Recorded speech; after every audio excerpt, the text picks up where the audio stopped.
Hello everyone. तो आज मैं आप लोगों के साथ एक संपूर्ण विधि शेयर करने वाली हूं जो कि संतान सप्तमी व्रत की पूजा विधि है। तो आप देख सकते हो कि मैं तैयारी कर रही हूं। तो सबसे पहले हम लोग यहां पे चौक बना लेते हैं। चौक पूर्णा बोलते हैं इसको, जो कि आटा सिंदूर और हल्दी से मिला के बनाया जाता है। और इसको बनाने के बाद फिर हम लोग इसके ऊपर रखते हैं कलश, जो कि आगे मैं आपको दिखाने वाली हूँ। तब जैसे कि हमारा चौक पुर चुका है, उसके बाद हम लोग रख लेते हैं कलश। कलश में ऑलरेडी पानी भरा हुआ, मैंने पहले से इसमें जल भर के रखा हुआ है। और इसके बाद हम लोग रखते हैं आम का टेरी, जो कि आम के पत्ते होते हैं। तो मेरे पास नहीं है तो मैं ये फूल का पत्ता रख ली। फिर इसके बाद एक कटोरी में अनाज रखते हैं, जो कि अनाज कुछ भी ले सकते हैं, चावल हो सकता है, गेहूँ हो सकता है, जौ वगैरह भी यहाँ पर रख सकते हैं। फिर इसके ऊपर रखेंगे दीपक, जो कि हम बाद में जलाएंगे। तो दीपक जलाएंगे, इसके बाद फिर हम लोग अपनी पूजा स्टार्ट करेंगे। तो चलिए, सबसे पहले दीपक वगैरह मैंने रख दिया है और अब भगवान को हम श्रृंगार वगैरह थोड़ा सा अर्पित कर देंगे। तो पार्वती जी, शंकर भगवान और गणेश जी का इस दिन विशेष करके पूजा होता है, क्योंकि ये जो पूजा होती है ये बच्चों के लिए की जाती है। बहुत से लोग अपने बच्चों की लंबी आयु के लिए करते हैं, मतलब जिनकी संतान होती है, जिनके अब बेटा बेटी कुछ भी होता है, आजकल सब लोग करते हैं। तो मेरा तो बेटा है तो मैं उसके लिए करती हूँ। ये मेरा 11 साल हो गया है, तो आज मेरा 11वां संतान सप्तमी का व्रत है और अपने बेटे की लंबी उम्र के लिए करते हैं। बहुत से लोग संतान की प्राप्ति के लिए भी करते हैं। हर जगह अलग अलग तरीके से मान्यता है, जिसको जैसा ठीक लगता है। लेकिन अब आजकल तो कोई भेदभाव नहीं रहेगा, मेरे हिसाब से होना भी नहीं चाहिए, क्योंकि संतान तो दोनों होती हैं। तो जिसके बेटी है वो भी करते हैं, जिनके बेटे हैं वो भी करते हैं। तो अभी आप देख रहे हैं कि मैं टीका वगैरह भगवान को कर दी हूँ और चुनरी चढ़ा दी हूँ पार्वती माता को, और फूल वगैरह मैं भगवान को भी अर्पित करूँगी। और इसके बाद अभी हम लोग फिर फूल वूल सब कुछ चढ़ाने के बाद और दीपक जलाएंगे, फिर अपनी पूजा स्टार्ट करेंगे। तो मैं कलश में भी कुछ फूल चढ़ा देती हूँ और गणेश भगवान को भी फूल वगैरह चढ़ा देती हूँ। इसके बाद मैं जनेऊ चढ़ाऊंगी गणेश भगवान को, वस्त्र स्वरूप गणेश भगवान को जनेऊ अर्पित करेंगे। तो इस पूजा की तैयारी में सबसे पहले हमको इस तरीके का लाल कपड़ा लेना है और भगवान का आसन वगैरह सब कुछ लगाना है। और अभी वस्त्र स्वरूप यहाँ पे गणेश भगवान को चढ़ा दी हूँ जनेऊ।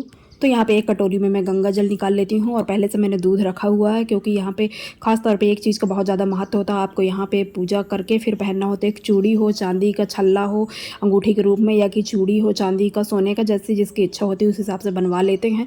तो जो इसकी किताब होती है, संतान सप्तमी की कथा होती है, वो किताब भी होती है, तो उसको भी पढ़ना होता है। लेकिन अभी मेरे पास नहीं है, क्योंकि मैंने घर शिफ्ट किया है इधर उधर, तो पता नहीं कहाँ दबी है, मिल भी नहीं रही है। बहुत मैंने ढूंढा है और अभी मैं जा नहीं सकती अचानक से, क्योंकि अभी थोड़ा सा बहुत ज़्यादा बिजी भी हूँ, तो मिल भी नहीं पाएगी आज के दिन। तो उसके बिना ही आज मैं करूँगी। लेकिन कथा मुझे अच्छे से पता है, मेरे को 11 साल हो गया पूजा करते हुए। तो इसका जो विशेष रहता है चूड़ी का रहता है कि उसकी पूजा करके आप, सोने का चूड़ी कुछ भी हो, पूजा करके आप उसको पहनेंगी। और फिर अभी मैं इस तरीके से धूप घुमा देती हूँ भगवान को। तो धूप वगैरह सब कुछ जला लेते हैं जैसे नॉर्मली पूजा में होता है। तो जो कथा होती है इसकी संतान सप्तमी की बुक में, तो इसमें सबसे पहले दूबा का चूड़ी पहना जाता था। मतलब कथा में बताया गया है कि अगर आपके पास नहीं है तो आप दूबा जो होता है उसका भी चूड़ी बना के पहन सकते हैं। मेन श्रद्धा से होता है। तो जैसे जिसकी इच्छा होती है, जैसे जैसे समय बढ़ा तो परिवर्तन भी आने लग गए, जो जैसा ले सकता है वैसा पहनते हैं लोग। तो यहाँ पर अभी हवा भी चल रही थी, तो मैं थोड़ा सा इसको फूल रख दी हूँ ताकि मेरा दीपक बुझे नहीं। तो अभी मैं सब कुछ अपना भगवान का आसन वगैरह सब कुछ अच्छे से लगा दी हूँ, दीपक भी जला ली हूँ। अब मैं पूजा स्टार्ट करने वाली हूँ। तो अभी जो टेबल में मैं छोटी छोटी टोकरी में पुए रखी हूँ, जिसे पुआ बोलते हैं। तो मैं छोटे साइज़ का बनाई हूँ प्रसाद स्वरूप, जो कि भगवान को चढ़ाया जाता है। और बड़े साइज़ का है जो कि 7 का रहता है, 7 उसमें रहेगा 7 इसमें, तो जो कि पूरा मुझे खाना रहेगा। आज व्रत के दिन में सिर्फ यही बस खाऊंगी और ये पूरा मुझे ख़त्म करना होता है, किसी को मैं अपने हिस्से का नहीं दे सकती हूँ। तो अपने हिसाब से बनाइए, अपने साइज़ से बनाइए, जितना आप खा सकते हो उतना ही बनाइए, उस हिसाब से, मतलब किसी को दिया नहीं जाता। तो चलिए अभी मैं फल फूल वगैरह सब कुछ भगवान को चढ़ा देती हूँ। मेरी पूजा स्टार्ट हो चुकी है लगभग। तो मैं फल फूल चढ़ाने के बाद पहले सेब केला वगैरह हम लोगों ने चढ़ाया। और सबसे ज़्यादा पूजा में महत्वपूर्ण जो फल होता है जो कि नारियल, तो अभी नारियल को टीका वगैरह करके फिर हम नारियल भी भगवान को चढ़ा देंगे। तो ये पानी वाला मेरा नारियल है, जो कि बहुत ज़्यादा दिक्कत करता है फोड़ने में। मैं वही देख रही हूँ कि फोड़ेगा कौन इसको, क्योंकि लाला अभी थोड़ा सा उतना भी बड़ा नहीं है कि फोड़ सके, लेकिन कोई बात नहीं। तो चलिए अभी हम लोग इसको भी टीका उका करके फिर चढ़ा देते हैं। तो मैंने अभी नारियल भी चढ़ा दिया है। तो अब नारियल के बाद जो मैं पुए बनाई थी, जो कि ये प्रसाद स्वरूप भगवान को पहले मैं चढ़ा रही हूँ छोटे छोटे, और इसके बाद ये वाला मेरा है, तो ये भी मैं चढ़ा देती हूँ, भगवान को अर्पित कर देती हूँ। छुआ के बस भगवान को रखना होगा, तो इसको मैं खाऊंगी। और इसके बाद सबसे ज़रूरी चीज़ होता है जो कि श्रृंगार भी चढ़ा देती हूँ मैं, जो कि मैं शुरू में थोड़ा सा भूल गई थी, तो मैं थोड़ा सा चढ़ा देती हूँ श्रृंगार। और यहाँ पर मेरे पास नहीं है दूबा और बेलपत्र, जो कि बहुत ज़्यादा ज़रूरी होता है पूजा में, क्योंकि अभी मैं नई जगह शिफ्ट हुई हूँ, तो हर चीज़ मुझे उतना जल्दी नहीं मिल पाता। और ऐसे अकेले मैं पहली बार पूजा कर रही हूँ। तो अभी यहाँ पे मैं लेके आई थी ये रिंग, जो कि ऐसा रिंग है मेरे पास, मैं गोल्ड का लेके आई हूँ। तो इसको पहले हम लोग वो करेंगे, पहले मैं गंगा जल में दूध में धुलूँगी।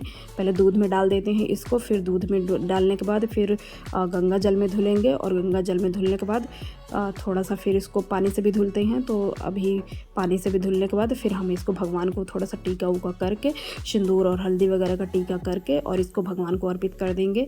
तो इसके बाद मैं भगवान को चढ़ा देती हूँ। इस तरीके से मैं इसी में रख के और भगवान को चढ़ा देती हूँ। जो यही इस पूजा में यही मेन होता है, जो कि आप कुछ भी लेके आएँ अपने पहनने के लिए, जिसको आपको साल भर पहनना रहता है। और अगर आपको साल भर नहीं पहनना है तो आप इसको 7 दिन के अंदर अंदर कभी भी उतार सकते हैं।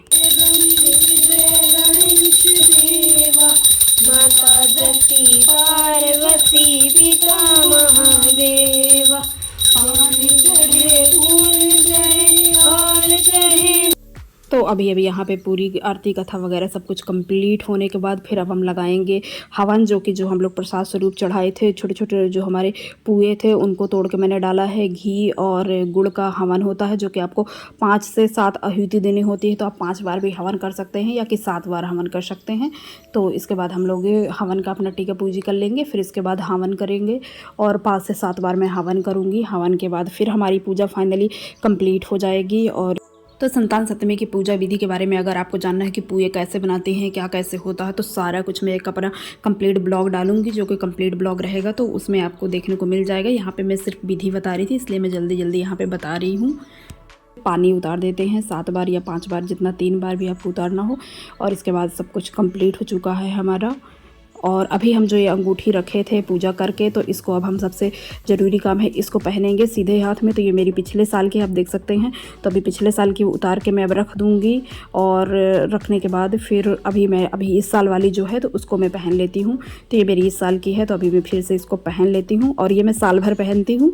तो अगर मुझे साल भर नहीं पहनना रहता है तो मैं 7 दिन के अंदर अंदर इसको कभी भी उतार के और रख सकती हूँ। तो मेरी पूजा संपूर्ण हो चुकी है, आप देख सकते हैं। तो अगर आपको मेरा वीडियो या ब्लॉग पसंद आया हो तो प्लीज़ चैनल को लाइक करें, सब्सक्राइब करें, और बताइए आप कहाँ से वीडियो देख रहे हैं, आप व्रत करते हैं कि नहीं करते हैं। और इस व्रत में ये पुए होते हैं जिनके बारे में मैं आपको बता रही थी। ये वाला हिस्सा मैं खाने वाली हूँ। 7 बनाए जाते हैं, 7 से ना कम ना ज़्यादा, और पूरा का पूरा इसको मैं ही खाऊंगी। और ये छोटे वाले जो होते हैं, जो कि प्रसाद स्वरूप बनाए जाते हैं, तो अभी मैं आपको दिखा देती हूँ। ये वाले जो होते हैं ये प्रसाद स्वरूप बनाए जाते हैं। तो जो ये भी 7 होते हैं, तो फिर इसको हवन में सब कुछ हिला देते हैं, आसन वगैरह सब कुछ हिला देंगे। हिलाने से क्या होता है? अब भगवान जो हम बुलाए थे पूजा करने के लिए, वो वापस वो अपने घर चले जाए। और ये जो भी दूध और ये सब कुछ बचा था, गंगा जल, दूध, ये सब कुछ हम डाल देंगे तुलसी में। फिर क्या करेंगे? तुलसी में डाल दो, आ जाओ। अच्छा, तुलसी में डालना है। ये दूध है और ये पूरा लोटा भर के। तो कुछ चीज़ें जैसे कि गौर हो गया, बेलपत्र हो गया, दूब हो गया, तो मेरे पास नहीं था तो मैं नहीं कर पाई हूँ। बाकी मैं भूली नहीं हूँ।